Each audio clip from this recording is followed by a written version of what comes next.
Good morning dear students, welcome to study with Aakash. Study with Aakash में आपका स्वागत है। आज मैं आप लोगों के लिए एनसीईआरटी कक्षा 9 के हिंदी बुक क्षितिज के चैप्टर 8 का प्रश्न अभ्यास और शब्द संपदा लेकर के आया हूँ, जिसमें चैप्टर 8 का नेम है एक कुत्ता और एक मैना। तो सबसे पहले हम लोग इसके शब्द संपदा को देखेंगे, उसके बाद इसके प्रश्न अभ्यास को देखेंगे। तो इसमें 1 नंबर का वर्ड है छिनवपु, जिसका अर्थ होता है दुबला पतला या फिर कमजोर शरीर।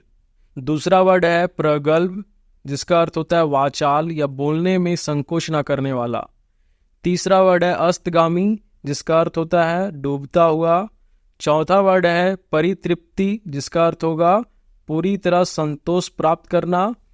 पांचवा वर्ड है आरोग्य, जिसका अर्थ होगा बांग्ला भाषा की एक पत्रिका। 6 नंबर का वर्ड है अहेतुक, जिसका अर्थ होगा अकारण या बिना किसी कारण के। 7 नंबर का वर्ड है प्राणपन, जिसका अर्थ होगा जान की बाजी। 8 नंबर का वर्ड है मर्म भेदी, जिसका अर्थ होगा अति दुखद या दिल को लगने वाला। 9 नंबर का वर्ड है तितल्ले, इसका अर्थ होगा तीसरी मंजिल पर। 10 नंबर का वर्ड है उत्तरायण, जिसका अर्थ होगा शांति निकेतन में उत्तर दिशा की ओर बना रविंद्रनाथ टैगोर का एक निवास स्थान। 11 नंबर का वर्ड है धृष्ट, जिसका अर्थ होगा लज्जा रहित या निसंकोच। 12 नंबर का वर्ड है युथ भ्रष्ट, जिसका अर्थ होगा समूह या झुंड से निकला या निकाला हुआ।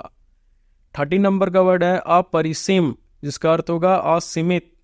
14 नंबर का वर्ड है सर्वव्यापक, जिसका अर्थ होगा सब में रहने वाला। 15 नंबर का वर्ड है अनुकंपा, जिसका अर्थ होगा दया। 16 नंबर का वर्ड है मुखातिब, जिसका अर्थ होगा संबोधित होकर। 17 नंबर का वर्ड है बिड़ाल, जिसका अर्थ होगा बिलाव। 18 नंबर का वर्ड है ईसत, जिसका अर्थ होगा थोड़ा या कुछ कुछ या आंशिक रूप से। 19 नंबर का वर्ड है निर्वासन, जिसका अर्थ होगा देह से निकाला। और 20 नंबर का वर्ड है अभियोग, जिसका अर्थ होगा आरोप। तो इस तरह से हमने इस चैप्टर में 20 वर्ड को देखा। अब इसके प्रश्न अभ्यास की ओर हम लोग बढ़ते हैं।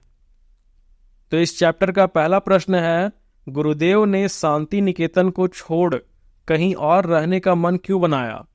तो इसका उत्तर होगा गुरुदेव ने निम्नलिखित कारणों से शांति निकेतन को छोड़कर अन्यत्र रहने का मन बनाया। पहला, बढ़ती हुई अवस्था के कारण उनका स्वास्थ्य दिन पर दिन क्षीण होता जा रहा था। दूसरा, शांति निकेतन में उनसे मिलने वालों की लगातार भीड़ लगी रहती थी, जिससे उन्हें एकांत और आराम करने का अवसर नहीं मिल पाता था। मानसिक शांति और स्वास्थ्य में सुधार के लिए वे 3 तल्ले वाले श्री निकेतन में रहने गए। अब इसका दूसरा प्रश्न है, मूक प्राणी मनुष्य से कम संवेदनशील नहीं होते, पाठ के आधार पर स्पष्ट कीजिए। इसका उत्तर होगा मूक प्राणी भी कम संवेदनशील नहीं होते हैं, उन्हें भी स्नेह की अनुभूति होती है। पाठ में वर्णित कुत्ते के कुछ प्रसंगों से यह बात स्पष्ट हो जाती है। पहला, गुरुदेव के स्पर्श को कुत्ता आंखें बंद करके अनुभव करता है, मानो उसके अंतृप्त मन को उस स्पर्श से तृप्ति मिल गई हो। वह बिना किसी के बताए गुरुदेव के पास 2 मील दूर श्री निकेतन पहुंच गया था। दूसरा, गुरुदेव की अंतिम यात्रा में अन्य लोगों की भांति कुत्ता भी शामिल हुआ था। वह उनके अस्थि कलश के पास देर तक उदास बैठा रहता था, मानो वह भी अन्य लोगों की तरह शोक प्रकट करता हो। अब इसका तीसरा प्रश्न है, गुरुदेव द्वारा मैना को लक्ष्य करके लिखी कविता के मर्म को लेखक कब समझ पाया? इसका उत्तर होगा गुरुदेव द्वारा मैना को लक्ष्य करके लिखी कविता के मर्म को लेखक तब समझ पाए जब रविंद्रनाथ के कहने पर लेखक ने मैना को ध्यानपूर्वक देखा कि किस प्रकार वह झुंड से अलग होकर अकेली चहलकदमी कर रही है, मानो वह निष्कासन का दर्द झेल रही हो। अब इसका 4 नंबर का प्रश्न है, प्रस्तुत पाठ एक निबंध है। निबंध गद्य साहित्य की उत्कृष्ट विधा है, जिसमें लेखक अपने भावों और विचारों को कलात्मक और लालित्यपूर्ण शैली में अभिव्यक्त करता है। इस निबंध में उपर्युक्त विशेषताएं कहाँ झलकती हैं, किन्हीं चार का उल्लेख कीजिए।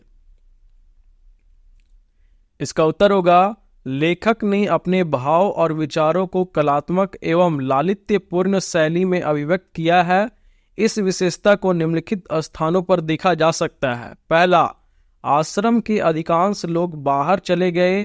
एक दिन हमने सपरिवार उनके दर्शन की ठानी। दूसरा, दर्शनार्थियों में कितने ही इतने प्रगल्भ थे कि समय असमय, स्थान अस्थान, अवस्था अनवस्था की एकदम परवाह नहीं करते और रोकते रहने पर भी आ ही जाते थे। ऐसे दर्शनार्थियों से गुरुदेव भीत भीत रहते थे। अस्तु मैं बाल बच्चों के एक दिन श्री निकेतन जा पहुंचा। तीसरा, उस समय लंगड़ी मैना फुदक रही थी। गुरुदेव ने कहा, देखते हो यह युथ भ्रष्ट है, रोज फुदकती है। ठीक यही आकर मुझे इसकी चाल में एक करुण भाव दिखाई देता है। चौथा, पक्षियों की भाषा तो मैं नहीं जानता, पर मेरा निश्चित विश्वास है कि उनमें कुछ इस तरह की बातें हो जाया करती होंगी। पत्नी, ये लोग यहाँ कैसे आ गए जी? पति, बेचारे आ गए हैं तो रह जाने दो, क्या कर लेंगे? पत्नी, लेकिन फिर इनको इतना तो ख्याल होना चाहिए कि यह हमारा प्राइवेट घर है। पति, आदमी जो है इतनी अकल कहाँ? पांचवा, प्रतिदिन प्रातः काल यह भक्त कुत्ता स्तब्ध होकर आसन के पास तब तक बैठा रहता है जब तक अपने हाथों के स्पर्श से मैं इसका संग स्वीकार नहीं करता। इतनी सी स्वीकृति पाकर ही उसके अंग अंग में आनंद का प्रवाह बह उठता है। अब इसका 5 नंबर का प्रश्न है, आशय स्पष्ट कीजिए। इस प्रकार कवि की मर्म भेदी दृष्टि ने इस भाषाहीन प्राणी की करुण दृष्टि के भीतर उस विशाल मानव सत्य को देखा है जो मनुष्य के अंदर भी नहीं देख पाता। इसका उत्तर होगा आशय। कवि कहते हैं, गुरुदेव के स्पर्श को कुत्ता आंखें बंद करके अनुभव करता है, तब ऐसा लगता है मानो उसके अंतृप्त मन को उस स्पर्श से तृप्ति मिल गई हो। आज मनुष्य पहले की अपेक्षा अधिक आत्म केंद्रित हो गया है। आज मनुष्य के भाव को समझ नहीं पाता है। ऐसे में कवि ने एक मुक्त पशु की भावनाओं का अनुभव कर लिया, अर्थात पशु भी निस्वार्थ प्रेम का भाव समझता है। अब इसके आगे रचना और अभिव्यक्ति से 6 नंबर का प्रश्न है, पशु पक्षियों से प्रेम इस पाठ की मूल संवेदना है। अपने अनुभव के आधार पर किसी प्रसंग से जुड़ी रोचक घटना को कलात्मक शैली में लिखिए। इसका उत्तर होगा, एक गांव में एक किसान रहता था। उसके पास 2 बैल थे। वह अपने बैलों से बच्चों की तरह स्नेह करता था। वह उन्हें अपनी आंखों से दूर नहीं करना चाहता था। उन्हें खाना खिलाकर ही खुद खाता था। एक बार एक बैल बीमार हो गया। उसने खाना पीना छोड़ दिया। इस वजह से किसान ने भी खाना पीना छोड़ दिया। किसान का प्यार देखकर बैल की आंखों से आंसू बहने लगे। इससे पता चलता है कि किसान अपने पशुओं से मानवीय प्रेम करता है। किसान पशुओं से घर के सदस्य की भांति प्रेम करता है और पशु ऐसे स्वामी के लिए जी जान देने को तैयार रहते हैं। अब इसके आगे भाषा अध्ययन से 52 नंबर का प्रश्न है, गुरुदेव जरा मुस्कुरा दिए। मैं जब यह कविता पढ़ता हूँ, ऊपर दिए गए वाक्यों में एक वाक्य में अकर्मक क्रिया और दूसरे में सकर्मक। इस पाठ को ध्यान से पढ़कर सकर्मक और अकर्मक क्रिया वाले 4 वाक्य छाटिए। इसका उत्तर होगा, पाठ से सकर्मक और अकर्मक क्रिया वाले 4 वाक्य। तो सबसे पहले हम लोग सकर्मक क्रिया वाले वाक्य देखेंगे, जिसमें पहला है, बच्चों से जरा छेड़छाड़ की कुशल क्षेम पूछे। दूसरा, हम लोग उस कुत्ते के आनंद को देखने लगे। तीसरा, इतनी ही स्वीकृति पाकर ही उसके अंग अंग में आनंद का प्रवाह बह उठता है। चौथा, गुरुदेव ने इस भाव की एक कविता लिखी थी। अब इसके बाद अकर्मक क्रिया वाले वाक्य को देखते हैं। पहला, हम लोगों को देखकर मुस्कुराए। दूसरा, दूसरी बार मैं सवेरे गुरुदेव के पास उपस्थित था। तीसरा, ऐसे दर्शनार्थियों से गुरुदेव कुछ भीत भीत से रहते थे। चौथा, उस समय एक लंगड़ी मैना फुदक रही थी। अब इसका 8 नंबर का प्रश्न है, निम्नलिखित वाक्यों में कर्म के आधार पर क्रिया भेद बताइए। तो यहाँ पे सबसे पहले हम लोग क्रिया भेद लिखेंगे और इसमें का नंबर का प्रश्न है, मीना कहानी सुनाती है, ये सकर्मक क्रिया है। खा नंबर का प्रश्न है, अभिनव सो रहा है, अकर्मक क्रिया। गा नंबर का प्रश्न है, गाय घास खाती है, सकर्मक क्रिया। घा नंबर का प्रश्न है, मोहन ने भाई को गेंद दी, सकर्मक क्रिया। अंगा नंबर का प्रश्न है, लड़कियां रोने लगीं, अकर्मक क्रिया। अब इसका 9 नंबर का प्रश्न है, नीचे पाठ में से शब्द युग्मों के कुछ उदाहरण दिए गए हैं, जैसे समय असमय, अवस्था अनवस्था। इन शब्दों में आ उपसर्ग लगाकर नया शब्द बनाया गया है।